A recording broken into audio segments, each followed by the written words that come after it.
Buen Camino, pilgrims, and welcome back to the Sacred Steps podcast. On this show, we're walking virtually alongside pilgrims and authors, connecting a community of pilgrims from across the globe. I'm your host, Kevin Donahue, pilgrim, backpacker, and author of Sacred Steps, a pilgrimage journal. On today's episode, we're walking virtually alongside pilgrim and author Bret Thoman from Loreto, Italy.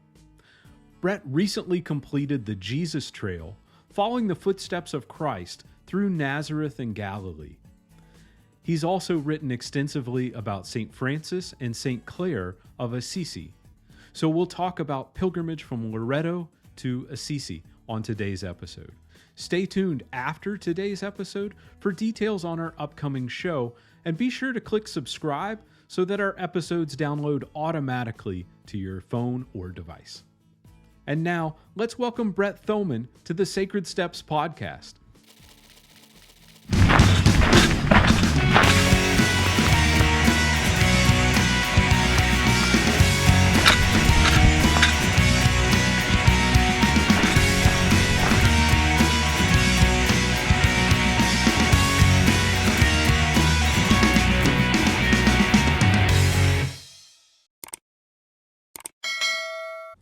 Bret Thoman, welcome to the Sacred Steps podcast. Thanks for having me, Kevin. Good to be here.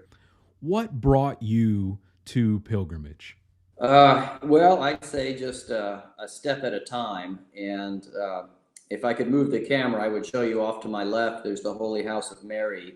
And over the past probably 20 years, 20 years ago, I've started my journey, at least my spiritual journey, kind of in the footsteps of these places. So I'm living in Loreto. It's on the Adriatic Sea, which is in front of me, about a half mile. To my left is the Basilica. And about 20 years ago, studying in Italy led to a spiritual conversion. Not so much the studies, but more the places that I visited. You said, Bret Thoman living in Italy or in Italy. Obviously, I'm not Italian by my name and my accent. I'm from Georgia, grew up there, and didn't really have much or any experience in my childhood with pilgrimage. But on the other hand, I had a lot of experience with travel because my father was an airline pilot. The spirituality and the travel married and led to this pilgrimage ministry. Thanks for sharing that. I really appreciate it, Bret. And for those of you who aren't familiar with Bret, through his 5 books and his pilgrimage ministry guide service, we will link them in the show notes below as we're talking today. Some of the trips that Bret has taken, we'll also link those routes below. Bret, I am so excited to talk to you. We connected over Facebook over a walk that you have done, and you were giving some advice for people who were interested in doing what's called the jesustrail from Nazareth to Capernaum. And I wanted to connect with you because this is such an exciting pilgrimage through Galilee. And I wonder if you'd kind of take us through that walk and share it with our audience. Sure, I'd be happy to. So I first heard of this trail, this Camino, about 5 years ago. And I was in a Catholic bookstore and I pulled this book off the shelf. And let me bring it up here to the camera, the jesustrail. And I saw it and thumbed through it. And this was about 5 years ago. So I already had some experience with some of the Italian Caminos. The St. Francis Camino from Assisi to Rome, I had walked it at that point, and there were a couple other Italy Caminos that were on my list. So I pulled this book off the shelf and just, I was like a kid in a candy store, and I just really was excited, enthusiastic about it. And it was one of those things that I just really wanted to do, and finally had the opportunity to do it. I am extremely enthusiastic still about this walk because I'll say 2 things about it. One is, being a Christian, a Catholic Christian, there is on a personal level, on a spiritual and religious level, there's just no better Camino or pilgrimage than to walk on the land, on the Holy Land itself. And even traditionally, during the Middle Ages, there was, the 4 main Caminos, pilgrimage to Compostela, pilgrimage to Rome. Loreto kind of came on the scene a little bit together with Assisi, and there were some pilgrimages to Mary Magdalene of France. But the pilgrimage to Jerusalem was considered the queen of all the pilgrimages. It was just the top. And it still is today, in my opinion, because really to walk on the same land and touch the same soil that Jesus touched is just an incredible experience. And then really to see the sights that he saw with your own eyes, and to, all the places that you walk through, it just brings all the gospel stories to life. So that's kind of a little bit of a nutshell on the spiritual side. On a practical level, it's very different from the European Caminos, because the Camino culture is really not that well, I don't want to say received. It's just there's a lot of practical issues in Israel right now that make it kind of complicated. You start off kind of in some of the Palestinian or the Arab towns. Nazareth is an Arab town. Then you go to Cana. Cana is an Arab town. And that's day one. Somewhere between day 2 and 3, you kind of transition. You start to kind of walk out of the Arab territories and then into the Israeli or into the Jewish areas. And so the culture kind of changes a little bit. And then you arrive on this cliff called Mount Arbel, and you look over the Sea of Galilee. The Israelis call it Lake Kinneret. I believe it's Kinneret. And you can see the whole lake, the whole sea, and you can look behind you. You can see where you started from, which was in Nazareth. You can look behind you just a little bit to the south. That is Mount Tabor, where the Transfiguration took place. And just right in front of you on the plains, as you look down, is Magdala, where Mary Magdala is from. And it just all comes to life. And it's just a gorgeous scenery. It's a gorgeous view, incredible view.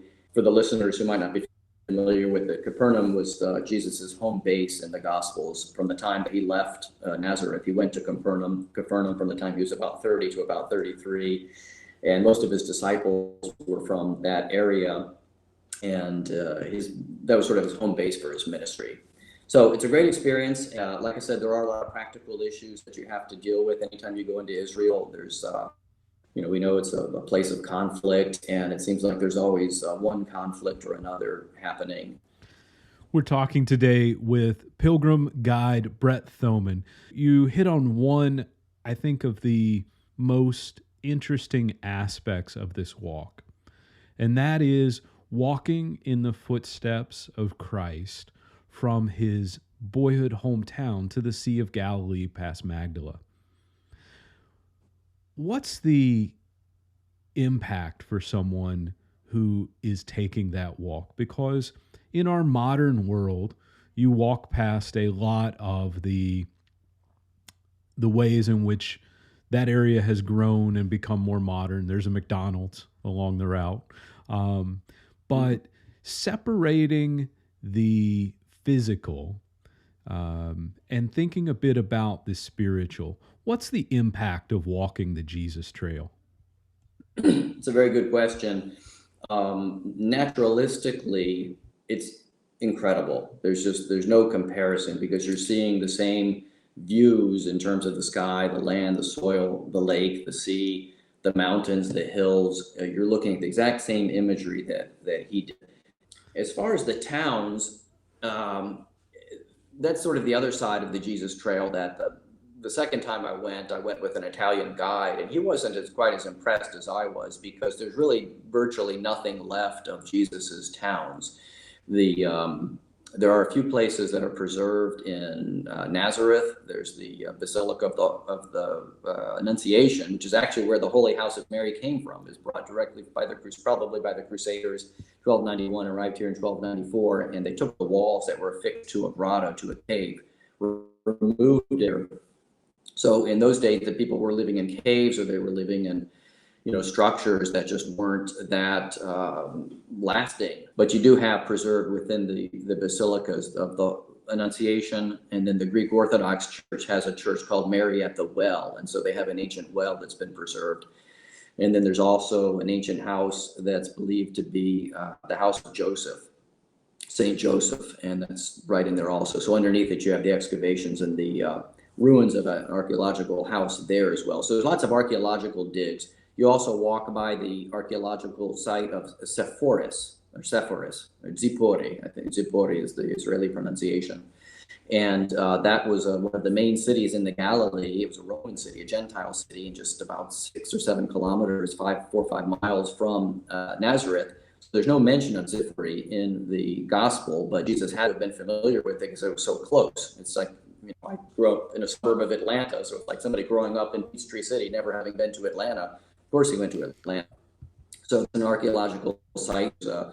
Roman theater, and there's an amphitheater, there's some cisterns, and there's a whole bunch of houses. So it's a big archaeological site. So when you go there, again, that's one place where you can look at man-made places where Jesus set his eyes on, although they're ruins now.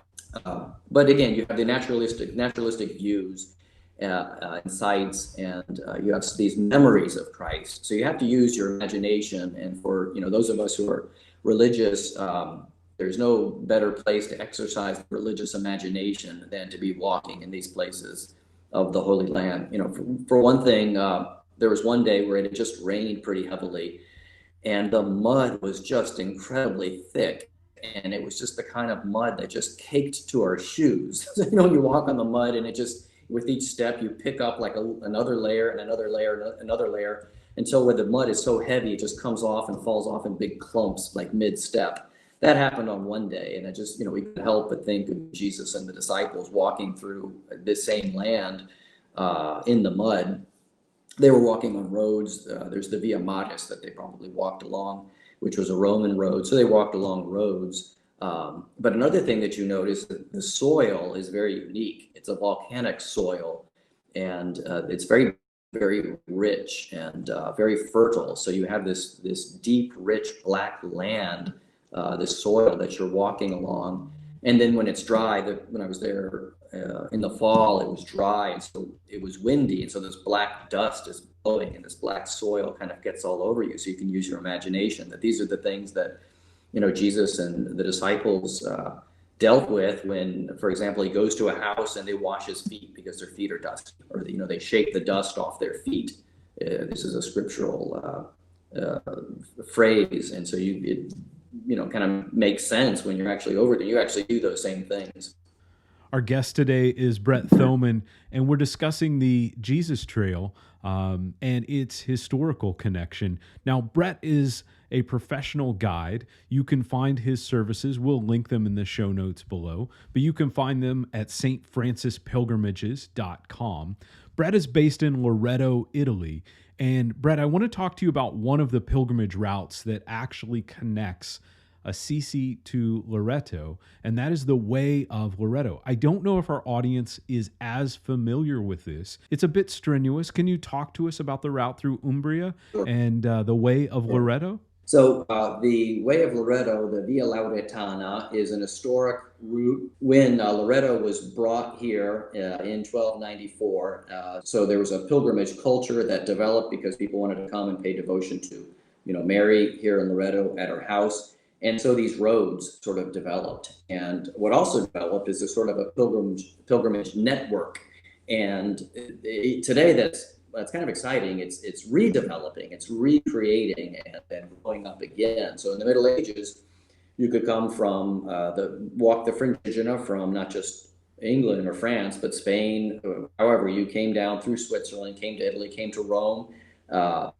Then once you were there, you said, okay, where do we want to go now? Then you could take the Via Appia, and you could go down to Monte Sant'Angelo, where St. Michael the Archangel appeared. From there, you could go across the sea and go all the way to the Holy Land. Those were the earlier routes because the places were there. St. James in Compostela was there from biblical times, ancient times. Rome, being the city of St. Peter and Paul and the apostles and the martyrs, was there since ancient times. Jerusalem, obviously, has been since ancient times. St. Mary Magdalene, the tradition there in southern France, has been there since, according to tradition, ancient times. So those were the four main routes. Later, in the later Middle Ages, again, 1294, we have the Holy House of Mary. That was sort of added to the route.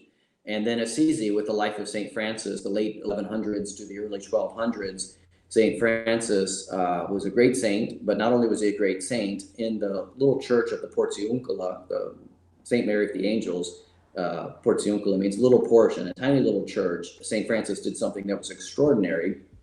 And he went to the Pope and asked if pilgrims coming to this little church could receive the plenary indulgence. In medieval times, receiving the plenary indulgence or any indulgence was a main motivator for people to go going on pilgrimages. Not so much today. I think technically on paper, pilgrims still receive these indulgences, but people don't really go searching for the indulgence anymore. But they did in times past. So those four main places I mentioned before were the main ways that you could receive the plenary indulgence. Francis added Assisi to the map by seeking the plenary indulgence to be attached to the Portiuncula. So it kind of added a fifth place where you could receive the indulgence. But that was 1223, I believe, was the date that the plenary indulgence was attached to the Portiuncula. So from 1223 onward, Assisi became a pilgrimage destination. And then in the late 1200s, when the Crusaders coming back from the Holy Land brought the Holy House of Mary here, this was added as well. Now, Loreto was never a place of receiving a plenary indulgence, but indulgences were granted for pilgrims making the pilgrimage to Loreto. The Camino is about 5 days. If you hurry, you can probably do it as short as 4 days. If you take your time, 7 or 8 days, you can do it. It is a little challenging, as you mentioned, because you're going through the Apennine Mountains, and we have the Sibylline Mountains too, which are a particularly high range of mountains within the Apennines. So there are some good uphill, particularly from Foligno up to a town called Colfiorito on the top of, basically on the top of a mountain. And then you start back down on the other side. So you're going through the mountains, but if for anyone who has devotion to St. Francis of Assisi or Our Lady of Loreto, it's a wonderful Camino to do. And like I said, it's a new Camino, but it's an ancient Camino at the same time. It's a newly resurrected ancient Camino. Brett Thoman is an author, pilgrim, backpacker.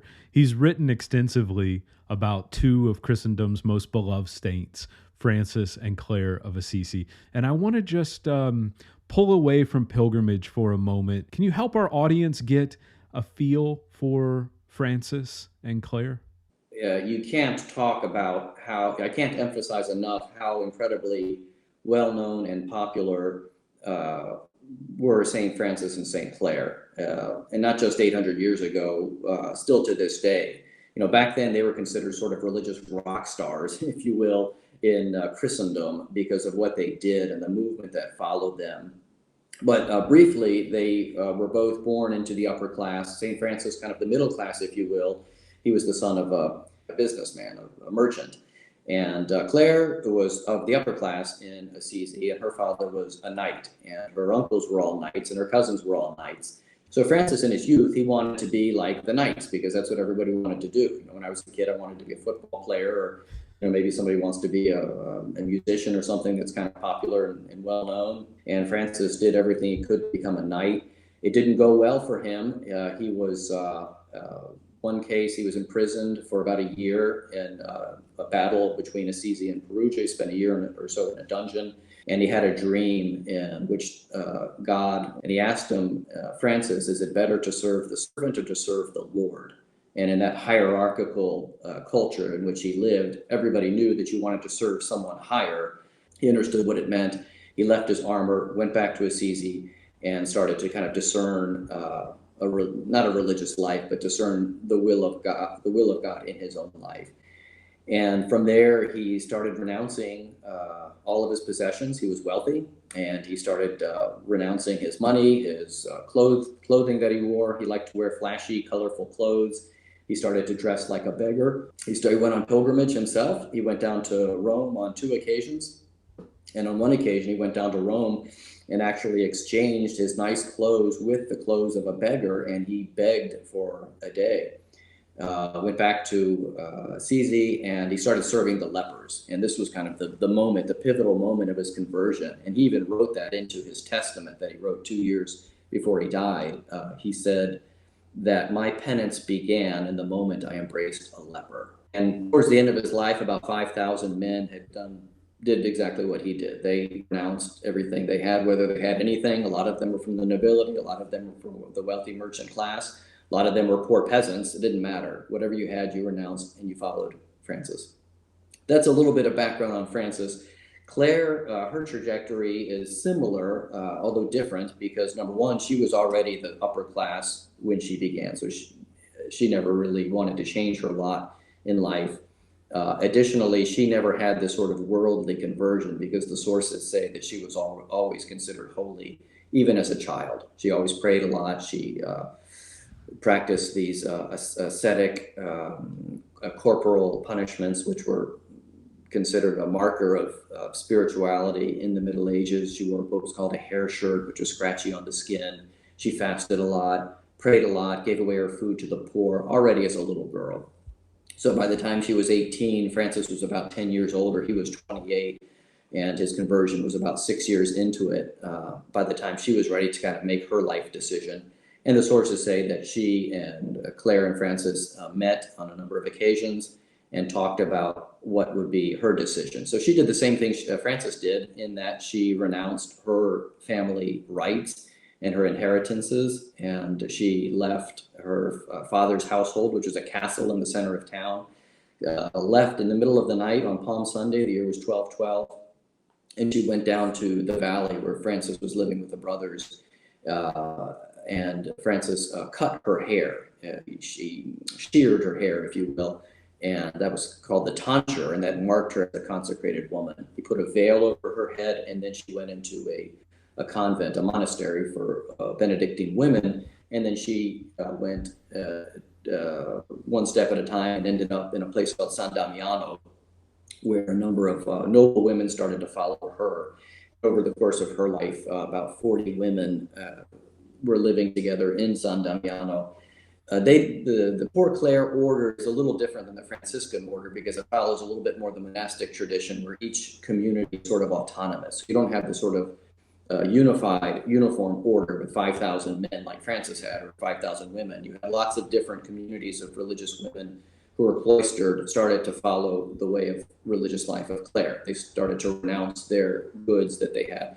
Total poverty, wanted to own nothing, and there's a lot more to it. There was a lot of more conflict probably with Clare's life, because she was doing something completely novel, that there was no form, no tradition that existed. So she had to sort of create it from scratch. And anytime you do something new, particularly in a very traditional, ancient institution like my church, there's always pushback. And so she had to kind of struggle with the hierarchy, with a bishop, cardinal, Ugolino, and popes. They wrote rules for her that were Benedictine. She refused them, and she wrote her own rule, which was approved 2 days before she died. And she's the first woman in the history of the church to write a rule for a community that was approved. It speaks so much about why the pilgrimage to Assisi, the Way of St. Francis, has become one of the defining pilgrimages of Christianity. Brett, thank you so much for your time today. I really appreciate you sharing your insights on the Jesus Trail, as well as Loreto and Assisi. We will link Brett's sites and books below. So if you check the show notes, you'll be able to link to those directly. Before we go, Brett, I want to ask you quickly, COVID willing, what are your plans for 2021? Yeah, that's the big question. It's a question everybody has on their mind. I've got a few fall pilgrimages on the calendar. I've got my fingers crossed that they will operate. But I will say this, because your question is pertinent. I think that the kind of travel that will come back first will be precisely this. The big cities, the Rome, Florence, Venice, the museums and the crowded squares are going to be out for a while. And the back roads, places off the beaten path, I think are going to be in for at least this next year. So I think we're in good shape with pilgrimages, and with this, in particular, this Camino. Thanks so much, Brett. I appreciate it. If you're interested in walking these Italian pilgrimages and they're new to you, consider a guide service like Bret Thoman with St. Francis Pilgrimages, and we'll link his service in the show notes below. Brett, thank you so much for joining us on the Sacred Steps podcast. Be well, buen camino. Wonderful speaking with you, and I wish you all the best. Thank you. I appreciate it too. You too. Thank you for subscribing to the Sacred Steps podcast. On our next episode, we're virtually walking the California Missions Way, connecting the 21 missions between San Diego, California, and San Francisco, alongside Pilgrim Christian Clifford. Christian brings an educator's eye to the California Missions Way as we review the impact and legacy of St. Juniper Serra. If you're interested in learning more about this American Camino experience, please click subscribe on your podcast app so that this episode will download automatically to your device. Until next time, be well, stay safe, and buen camino.